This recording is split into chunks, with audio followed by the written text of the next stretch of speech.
Rizal said, "Father, can I chat with you about lives?" Yes, my dear, of course. Whenever we talk about lives, I have I have like a block against it. I don't know how to explain it. I about 2 years ago had one of those sort of major experiences, right? And I clearly, very clearly saw that I didn't exist as a person, and there is no person, and it was very strong, and it hasn't gone away. So, you know, I spent 20 years in philosophies of, you know, reincarnation, in all of even in my teachers who were teaching Vedanta and Advaita about there is no body, they would still all talk about your previous life, your next life, you know. If you're only good in this life, next life's going to be great, you know. And it all vanished. In 1 second, it all vanished, right? So now what happens is I don't believe it anymore. So even when Muji talks the other night, he was talking about angels, or you know, or like he tells the stories about Ram and the ring in the pot. I just can't. I can't believe any of it. Because there's nothing. How can nothing go on?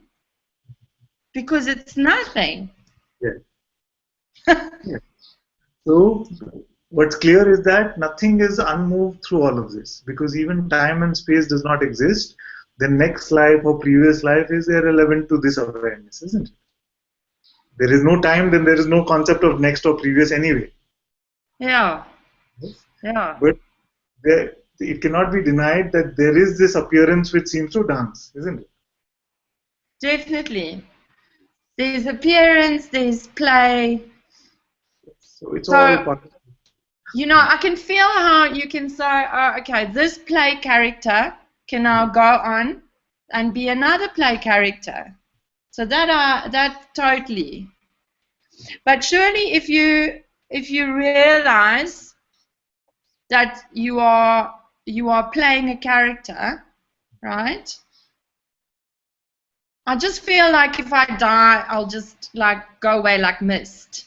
You know, I feel like I'm not in the body, so even if the body dies, then I don't know how to explain that. Yeah, maybe what to look at is to say that it'll be like deep sleep. Yeah. In deep sleep That's state, exactly what it feels like. so appearance is not there. But the awareness that there is no appearance is still there. So if appearance was to come back, like a dream were to come, so you go to sleep, so deep sleep state is there for a while, and then dream state comes, then appearance comes back, you see. Yeah. When you are able to do that, oh, I was asleep. Because you were aware that you were asleep, that means that no appearance was there, and then a dream state comes or a waking state comes, and you say, okay, appearance is back. And in this appearance, oh, this body is here. You see, this one, this body. Yeah. Like Mujiji also says once that I wake up in the morning and I say, oh, Muji is here. Okay, okay. It's like that. Yeah. Yeah. I have that, I often have that when I meditate more than when I sleep. I meditate, and then, like, if I open my eyes, okay, I'll go, oh, okay, so look, everything's here, you know, it like all comes, you know, and then you can play. Yes. Unless you're talking about Turiya, where Turiya, even the sense of the presence I am is not there, then what happens is that if you're in deep meditation, at least the presence of I am stays. You see, but when we're talking about death, then we're saying that the presence of I am itself vanishes also. So the sense that I am is also not there.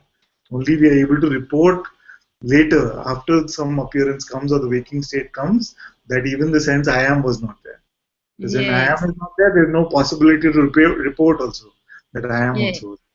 Yes. It's like it comes back. It goes away and it comes back.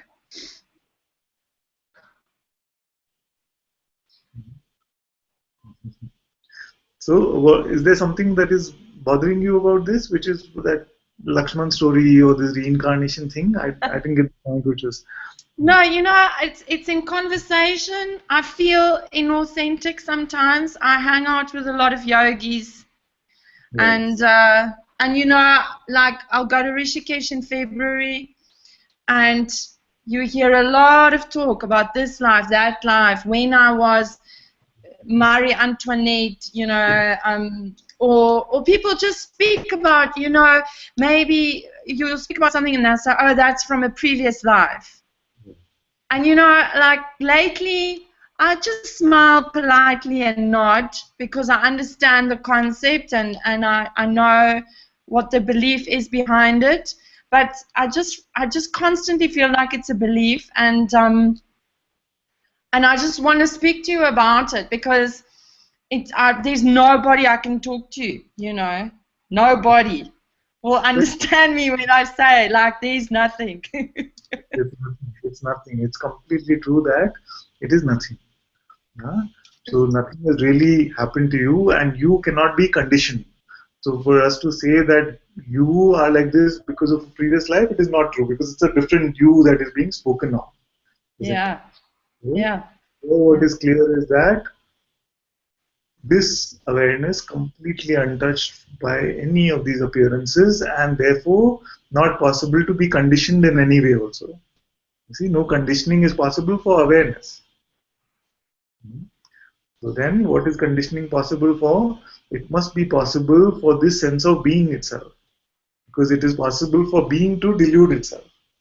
So this sense of being, if it gets attached to some experience from a dream or a lifetime, it doesn't matter what we say. It's all the same. Another appearance. So just in the same way that we must not get attached to any appearance which is here now, we must not get attached to any appearance that we might have had in deeply meditative states or past life regression or something like that. That's why we can only talk about them as entertainment, and just to see that all which is flowing even here we cannot give any reality to it because there seem to be so much going on in consciousness all the time. But I've seen this tendency amongst various in India, especially that this tendency is there to say, "Oh, in my previous life I was this, and therefore that's why I act like this," and all this can be. The other thing I want to ask you is,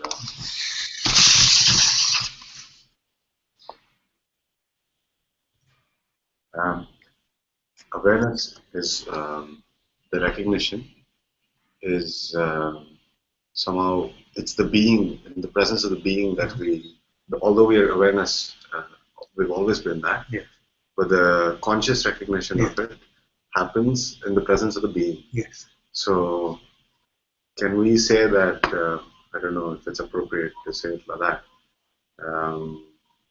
it's the being that decides when you get to see that, in a way? Yes, so this is a very good question. And in the play of this life, it is being itself which decides when to wake up or not. In the play of this life. But the fact is that awareness never fell asleep. See? So in deep sleep state, there is no enlightenment required because there is only awareness. Now, when there is appearance, then the potential to believe is there. A potential to give attention is there, which is all driven by beingness itself. Awareness is untouched by awareness, unconcerned. So beingness itself can look at the appearance which it is projecting, or it can just rest in its true nature of awareness itself. So it can reveal back to itself at any point it wishes to, so to say. And it must be its own doing. It cannot be anybody else. And when we say that it's projecting all these appearances, and all of these appearances are independent, it doesn't technically depend on the past appearances, so to say. So even to say that things like, for instance, if I've done all of these good deeds, then the being will reveal this to me. It's not entirely easy. It's completely up to being or consciousness or God. There are no rules as such for it. It could, we can say that all of this has already happened and we are just watching a movie which is all pre-canned and shot already. Yeah. Or we can say that being is deciding every moment of in time and space.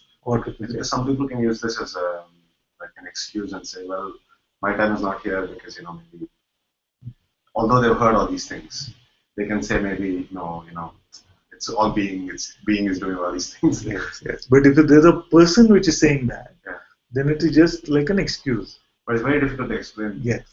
It's very difficult. Tell me about it. Because my mom keeps saying that, and we talk, but so much that it's not clear. It's like a being is doing everything, and what can I do? It's very difficult from the person's perspective to understand. Okay?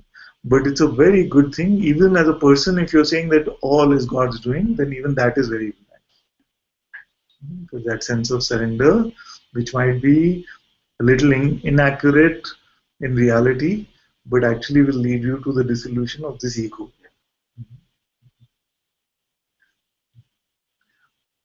So, Lizal was not sure whether we finished our conversation. I'm not sure, but it was good to have it. Yes. It's really so great to be able to talk to you. I appreciate it so much. I'm so grateful to you. You're very welcome, my dear. Such a pleasure always to talk to you as well.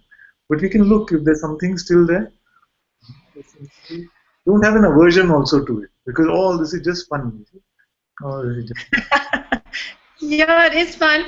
It starts triggering my mind when the subject comes up, and it starts, all those old seeker tendencies start coming up, and I feel like a question starts coming of, like, the bodhisattvas who decide to stay in form to help the world. It starts bringing up this thing of, like, can you decide to stay in form? Because the character could decide to stay a character. It's just an interesting thing to start contemplating. It doesn't bother me, I don't lie awake worrying about it, but it's interesting to start thinking about these things, or whether, and if there is even a choice that the character has, because the character is what it is. It's doing what it's doing, So I can say that the character has no choice because the character is non-existent, isn't it? Exactly. So I always come like a loop. It is not the character's choice, but it is beingness' choice, which is completely free to project itself in any way. So it is not the character, not a person who is deciding, but God himself.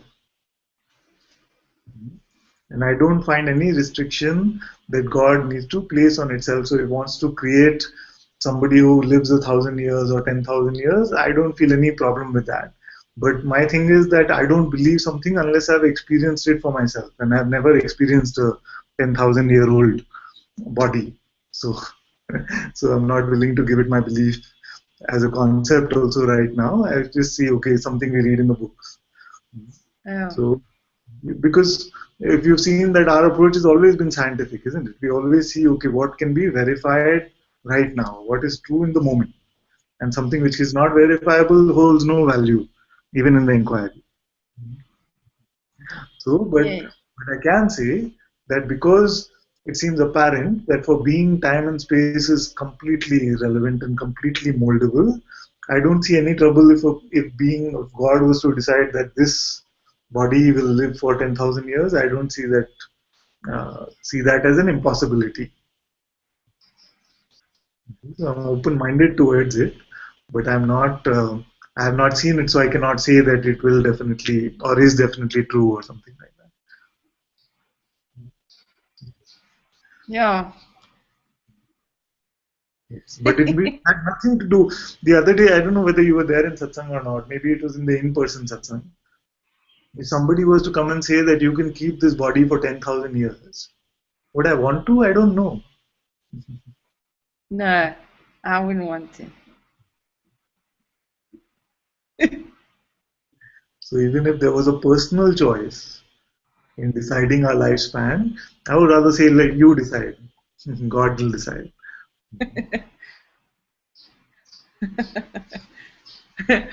Yeah, I was listening to Muji talking about free will, and you know, it's so funny. We actually, the way the game is set up is so perfect. This game of life, you know, the fact that we can't control things, the fact that we don't know when we're going to die, you know, all of the way the game is set up is just perfect, ingenious. Yeah. Supremely perfect. When the supreme intelligence is running all of this so beautifully. So beautifully. But I it don't says, feel like there's a concrete question, Father. I just feel like I had to speak to you about it because I sometimes get frustrated that I don't have anyone to speak to about these things, you know.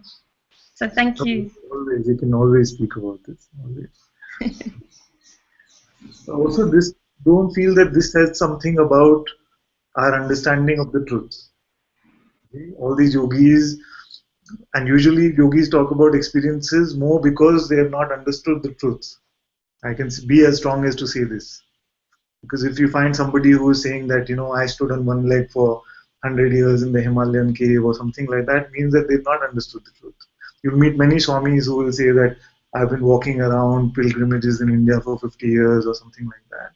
If there's so much pride that appears in saying these kind of things, you know that, okay, they've not discovered who they really are. And even with past life experiences, you can experience your last 100 lives. But if you're still saying that I was a person, I was this person, then I was this person, then I was this person, then you've not experienced the truth, you see. Then you've not even made use of what the experience is trying to show you, which is that these appearances can keep changing, but you are just the awareness of them. It can be like that.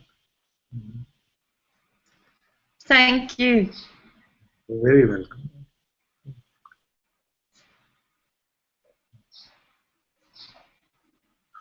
Anyone who's not even had any experience, no kundalini, no past life, nothing, no spiritual experience whatsoever, can discover the truth of who they are in this moment, and there is nothing missing from that, freedom. Too much emphasis in India about all these chakras and kundalini and past life and all of that.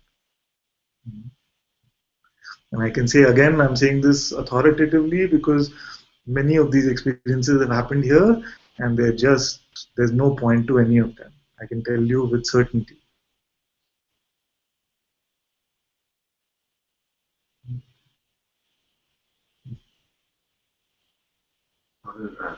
Continuing from. You know, earlier on when I said that it starts my mind up, it's because I'm in the presence of really very highly respected yogis, and I can hear they don't know the truth just by the way that they speak, and then I realize, okay, that one hasn't seen. It's not, I don't feel any less love. It's just that I realize, I just go, okay, you know. But then my mind, then I feel like I don't listen so much anymore. And then my mind goes, it starts up a little guilty thing of like, who do you think you are, you know? How can you judge whether that person knows the truth? And it's not a judgment, it's just that it's like if somebody speaks about there still being Twin Towers in New York, you'll go, okay, well, they obviously haven't been to New York in the last few years. It's just that, you know, you just go, okay, they haven't seen, and then like all that talk starts, you know. So it's really valuable for me to hear you speak it out, you know.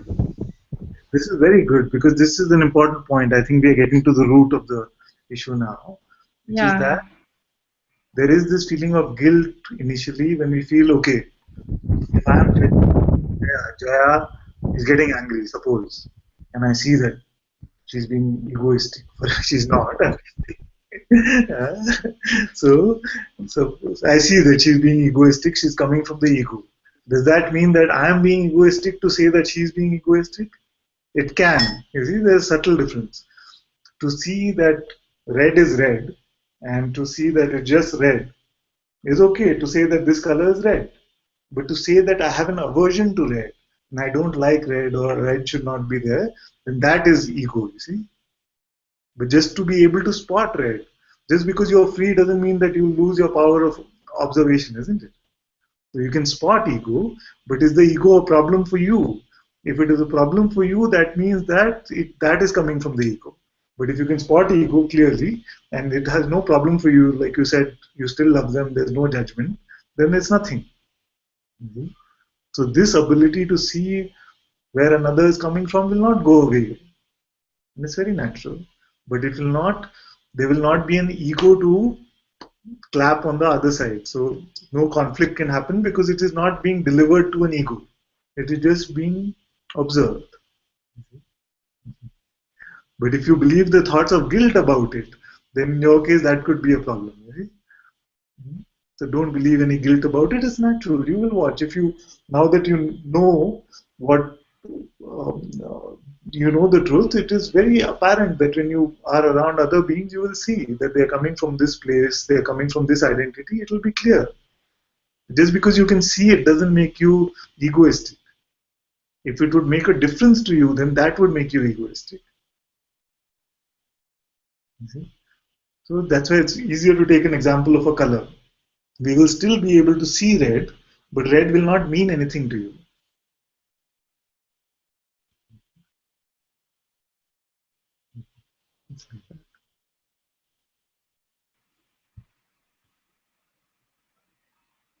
You know what India is like. Yes. You know that the Swamis are very respected, and you know your way of reacting towards them does change. It does change. Yes. Yes, and that's natural for it, you see. There was a Swami that I respected a lot. The first time I went to Rishikesh, there was huge respect for him because beautiful ashram, everything. And then when I got into little close proximity, I realized that it's not true. It's not. They're not speaking from the truth, you see. That realization is there. But it doesn't mean that I reject them or something, but it just means that that reverence which was there is not there now. That's natural, isn't it? How can there be reverence now? It's not possible. That would be forced, isn't it? And why should we revere one that is not free from their own suffering and is preaching about freedom from suffering?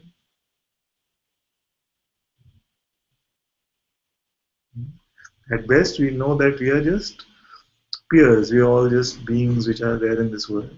But that reverence which is there for the Sadguru is not possible in this case once the truth is seen. It's very natural.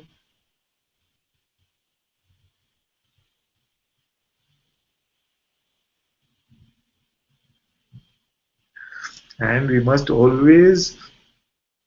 never, for those of you which will be new in Rishikesh and to India, if just because someone is in robes or wearing orange or white doesn't mean that they have understood the truth or that they are free from suffering.